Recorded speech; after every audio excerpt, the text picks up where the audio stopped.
नमस्कार, आदाब, सत श्री अकाल। इस वक्त हम मौजूद हैं बिछिया में और एक प्राइवेट कोचिंग सेंटर के अंदर हम मौजूद हैं।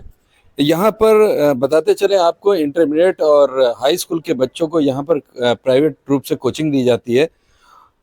इस बार का ये इत्तेफाक हुआ है कि जो हाई स्कूल और इंटर का रिजल्ट यूपी बोर्ड का आया है उसमें कुछ बच्चों ने अच्छा नंबर लेकर के आया है और यहाँ पर एक कीर्तिमान स्थापित किया है। यहाँ पे आप देख सकते हैं कि ज़्यादातर इसमें लड़कियां आगे आई हैं, जैसा कि रिजल्ट सीधा सीधा आया है कि इस बार भी लगातार लड़कियां जो है आगे बढ़ी हैं और जो लड़के रहे हैं उनके परसेंटेज कम थे।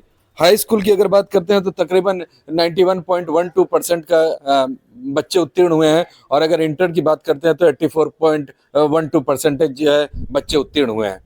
तो अच्छा, बहुत अच्छा रिजल्ट है। अगर हम कोविड के बाद की बात करते हैं तो इधर का जो रिजल्ट अगर माने तो ये अच्छा रिजल्ट कहा जाएगा और लगभग नियर टू 100% हम कह सकते हैं 90% के आसपास हाई स्कूल के अंदर हो गया और 84-85% आपका इंटर के अंदर हो गया है।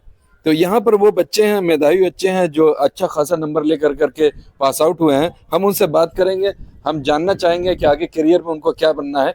लेकिन पहले बात करते हैं कि जो यहाँ पे शिक्षक हैं उन्होंने किस तरह से इन बच्चों को संवारा, सजाया और आज जिस मकाम पे हैं, क्या है वो उनकी फीलिंग, क्या कुछ आपकी फीलिंग है इन बच्चों को अब देख करके? देखिए, शिक्षक का यही वो होता है कि उनके पढ़ाए हुए बच्चे जब अच्छे नंबर लाते हैं तो ही उनका अपना पढ़ाई पे वो होता है कि नहीं, मैंने इतना बच्चों को शिक्षा दी कि उसकी वजह से ये सब इस मुकाम पे पहुंचे। और शिक्षक के लिए यही होता है कि हमसे भी बढ़िया मेरा शिष्य बने। एक जो वो रिलेशन होता है गुरु और शिष्य वाला, जो कभी हम अगर बहुत पीछे जाएं बात करें तो होता क्या कि शिक्षक अगर इधर से जा रहा है तो स्टूडेंट जो है दूसरी गली में भाग लेता था। अब तो वो चीज़ चेंज हो गया है, अब तो बहुत बदलाव है, एक फ्रेंडली रिलेशन हो चुका है। इसको कैसे देखते हैं आप? नहीं, ये समय का वो स्वरूप बदला है और निश्चित ही गुरु और शिष्य के बीच में एक दोस्ताना संबंध रहना चाहिए। गुरु भी उनको उसी तरह से मार्ग दिखाए कि वो अपनी सफलता को और अग्रसर रहें और विद्यालय के साथ साथ अपने माता पिता के भी जग में नाम रोशन करें। यहाँ पर जो हम देख रहे हैं हाई स्कूल के बच्चे हैं और इंटर के बच्चे हैं, जस्ट टीन एज हैं जी, एकदम। वो जो है गीली मिट्टी होते हैं, जिधर शेप दे दीजिएगा उसी शेप में आ जाते हैं। तो ये तो बहुत टफ काम एक शिक्षक के लिए होता है। उसको किस तरह से आपने किया?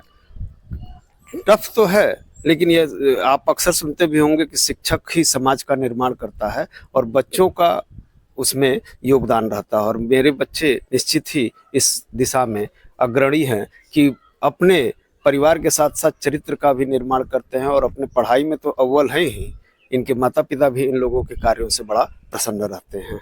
इस बार कुछ बच्चे हैं, तो क्या अगली बार हमको इससे डबल देखने को मिलेंगे? निश्चित इस बार जो संख्या है उससे भी कहीं अच्छी आपको परफॉर्मेंस अगली बार भी प्राप्त होगी।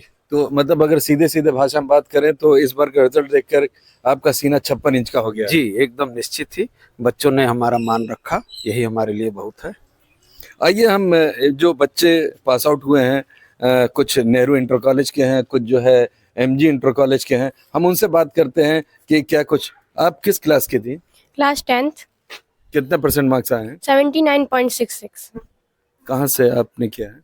मैंने नेहरू कन्या इंटर कॉलेज से किया है। मेरा नाम स्वाति मिश्रा है। अब आगे क्या इरादा है? डॉक्टर बनने का, नीट क्रैक। अभी तो इंटर भी करना है। हाँ, इंटर करना है, उसमें और अच्छा अंक लाना है जिससे हमारे स्कूल का और नाम बढ़े आगे। अभी जो आपने हाई स्कूल में ब्रेक किया है रिकॉर्ड, उसको इंटर में उससे बेहतर करने का इरादा उसको है? तोड़ना और अच्छे से और अच्छा लाना है। उसी कॉलेज में ही आपको कंटिन्यू करना है? नहीं, दूसरी कॉलेज में। कहाँ जा रही हैं? महाराणा प्रताप बालिका इंटर कॉलेज में। मतलब अब आप महाराणा प्रताप में जा रही हैं और वहां पर कोशिश ये है कि ये जो हाई स्कूल का रिकॉर्ड आया है इसको ब्रेक किया जाए। हाँ, चलिए, सारी शुभकामनाएं। धन्यवाद। आपने इंटर पास किया है, क्या कहना चाहेंगे? आगे का क्या फ्यूचर प्लानिंग है? आगे क्या करने का इरादा है? आगे मुझे आईटीआई करना है। आईटीआई करने के पीछे वजह क्या है? क्योंकि आईटीआई जनरल देखा जाता है लड़कों के लिए होता है और लड़के ज्यादातर जाते हैं। लड़कियों में अगर कोई आईटीआई करता है तो एक बार सोचना पड़ता है कि आखिर वजह क्या है। आपके परिवार में कोई कर रहा है क्या? हाँ दीदी। तो उन्हीं से प्रेरणा लेकर के आप आगे जो है आईटीआई करना चाहते हैं। चलिए, आपको ढेर सारी शुभकामनाएं। यहाँ पे और भी बच्चे हैं एक एमजी इंटर कॉलेज का बच्चा है जिसके बारे में साफ कहा जाता है कि एग्जामिनेशन पीरियड के वक्त में उसकी तबीयत बेहद ख़राब थी। शायद कभी उसको चोट वगैरह लगी थी जिस वजह से वो फिजिकली अनफिट था, लेकिन उसके भी दौरान उन्होंने एग्ज़ाम दिया और एग्ज़ाम देने के बाद वो पास आउट होकर करके यहाँ पर मौजूद हैं। आइए हम उन्हीं से बात करते हैं क्या कुछ है। क्या नाम है आपका? जी, मेरा नाम श्लोक शर्मा है। क्या हो गया था? आपकी तबीयत सुना ख़राब है बहुत ज़्यादा और एग्ज़ाम देने की स्थिति में नहीं थे। जी, मुझे न्यूरो का प्रॉब्लम था ब्रेन से, उसी के लिए थोड़ी दिक्कत हो गई थी। इसी वजह से मैंने उतनी पढ़ाई नहीं कर सकी, फिर भी अपने हिसाब से मैंने फर्स्ट डिवीज़न पास किया है। तो आपने फिर अपने से ज़बरदस्ती ज़िद से एग्ज़ाम दे दिया? जी, बिल्कुल। हम लोग में जब जज़्बा होता है हम कुछ भी कर सकते हैं, क्योंकि हम अभी नवयुवक हैं, कुछ भी कर सकते हैं। अगर तबीयत ख़राब है तो उस पे ध्यान ना दें, थोड़ी बहुत मेहनत करें तो बहुत कुछ कर सकते हैं हम लोग। हम लोग एक्सपीरियंट हैं, हम लोग के लिए बहुत कुछ है। तो आगे क्या-क्या इरादा है? आगे मुझे आईटीपी करना है, इंटीग्रेटेड टीचर एजुकेशन प्लेटफ़ॉर्म। ये क्या होता है? सर ये टीचिंग है, बीएड है। जो बीएड पहले हम लोग कर रहे थे तो बीए करने के बाद बीएड करना पड़ता था। अब बीएड को हटा करके उसे 4 साल, जो वो 5 साल करना पड़ता था उसे पहले कर दिया गया, आईटीपी ला दिया गया, जो 4 साल की कोर्स है, जिससे हमें बीएड की डिग्री अभी 4 साल में ही मिल जाएगी। तो इसमें एडमिशन कंपटीशन के थ्रू होता होगा ना? हाँ, कॉम्पिटिशन तो इस साल से ये डीडीयू में कॉम्पिटिशन आए हैं इनके बहुत ज़्यादा। इस बारी उसमें हम लोग हिस्सा लूँगा मैं भी। गोरखपुर विश्वविद्यालय में इसका कोर्स इम्प्लीमेंट हुआ है। हाँ जी, इस साल से एक वो हुआ है, अप्लाई हुआ है। चलिए, आपको शुभकामनाएं हैं। तो ये आप देख सकते हैं कि जज्बा है, न्यूरो की प्रॉब्लम है, फिर भी एजुकेशन बाधा नहीं आ रही है और सक्सेसफुली उन्होंने एजुकेशन कंप्लीट किया, एग्ज़ाम दिया और पास आउट हुए। अब आगे इनका फ्यूचर प्लानिंग है टीचर बनने के लिए। बताते चले नए नए कोर्सेज इम्प्लीमेंट हुए हैं, जैसे आपको हम एनडीए और सीडीएस के बारे में बता देते हैं। एनडीए और सीडीएस अगर कोई करता है तो वो 4 साल का कंबाइंड कोर्स होता है। उसी तरह इस वक्त बीएड के लिए भी 4 साल का, पहले अगर करते थे तो ग्रेजुएशन मिनिमम उसकी क्वालिफिकेशन होती थी, तो 3 साल ग्रेजुएशन कीजिए, उसके बाद आप बीएड करते थे 2 साल, यानी 5 साल होता था।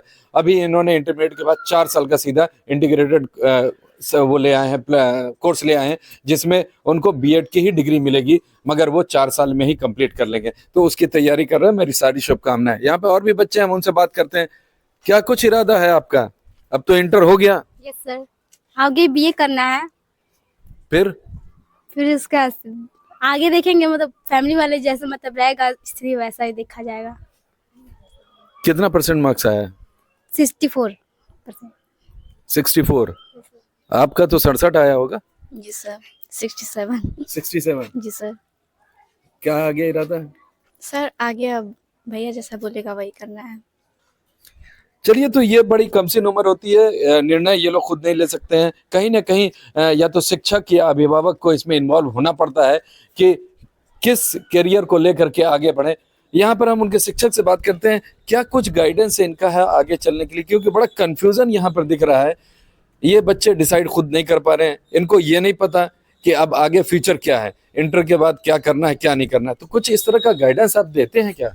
जी, गाइडेंस तो देते ही हैं। जैसे मैथ वाले बच्चे हैं या बायोलॉजी वाले, तो उनको बताया जाता है कि आप टेक्निकली क्षेत्र में अगर जा सकते हैं, इंजीनियरिंग कर सकते हैं, बीटेक कर सकते हैं, या डॉक्टरी क्षेत्र में सीपीएमटी वगैरह आप कोर्स करना चाहें। और जो बच्चे बीए होते हैं, बीए में जाते हैं या बीएससी करते हैं, तो उनसे ये कहा जाता है कि अगर आपको नौकरी के लिए प्रयास करना हो तो उस क्षेत्र में भी आप प्रयास करें, आईएएस पीसीएस, क्योंकि ग्रेजुएशन अगर आपने कर लिया तो आईएएस पीसीएस के भी क्षेत्र में आप जा सकते हैं। तो ऐसा नहीं है कि इन लोगों का क्षेत्र वहीं सीमित है। और जैसा कि आपने देखा कि इस साल से बीएड इंटर के बाद ही शुरू हो गया, आईबीपीटी का जो कोर्स है, तो वो अच्छाई है बच्चों के लिए कि एक क्षेत्र आपका पहले ही से निर्धारित हो जाएगा। जो इंटर के बाद डॉक्टरी और इंजीनियरिंग क्षेत्र में जाते थे, बच्चे बीएड के भी क्षेत्र में जाएंगे टीचिंग की योग्यता के लिए। वो भी एक अच्छा प्रयास है गवर्नमेंट के। एक बड़ा महत्वपूर्ण सवाल है कि जो कोचिंग सेंटर्स होते हैं वहाँ पर पर्सनालिटी डेवलपमेंट का कुछ ऐसा नहीं है। ये हमने सुना आपके यहाँ कुछ ऐसे हैं कि कुछ पर्सनालिटी डेवलपमेंट का भी आप कुछ कराते हैं, क्या कुछ वो है और क्या बच्चों के ऊपर उस पर असर पड़ रहा है? इसका मैं पूरा प्रयास करता हूँ कि बच्चों का मानसिक लेवल ऊंचा हो। और ये आप देख भी रहे होंगे कि बच्चों में इस बार भी पूरी तरह से अपने आप को एकदम तन्मयता के साथ, और सबसे बड़ी बात, कहीं भी इनको मैं जीवन में पीछे हटने या उस तरह की चीज़ों को नहीं वो करता हूँ। हमेशा यही प्रयास रहता है कि इनका मानसिक स्तर ऊंचा रहे, पढ़ाई में तो अव्वल रहें ही, मानसिक रूप से भी ये मजबूत रहें। शारीरिक तो है ही है, खान पान से अगर अपने आप को ये सुदृढ़ करते हैं तो वो तो अच्छी बात है, लेकिन मानसिक स्तर भी इनका मजबूत रहना चाहिए ताकि कोई इनको डरा धमका करके भी गलत कार्य की तरफ लिप्त न करा सके। ये बड़ी अच्छी बात है कि पर्सनालिटी डेवलपमेंट में यहाँ पर भी होता है और बच्चों के अंदर कॉन्फिडेंस लेवल को हाई करने की पूरी कोशिश की जाती है। साथ में जो इनके शैक्षिक सिलेबस है उसको भी भली भांति पढ़ाया जाता है और सिखाया जाता है। आप लोग यहाँ की पढ़ाई से संतुष्ट हैं? हाँ, संतुष्ट है। बोलिए, यस सर। कहीं कोई दिक्कत? No sir. तो यहाँ पर बच्चे भी पूर्ण रूप से संतुष्ट हैं और उनका ये मानना है कि यहाँ पर जो एजुकेशन दी जा रही है वो अप टू मार्क हो रही है। हम मिलते हैं, हम बने रहेंगे अगले फिर एपिसोड में, फिर एक नई जगह एक्सप्लोर करेंगे, फिर कुछ नए साथियों के साथ हम रूबरू होंगे। तब तक के लिए काटो।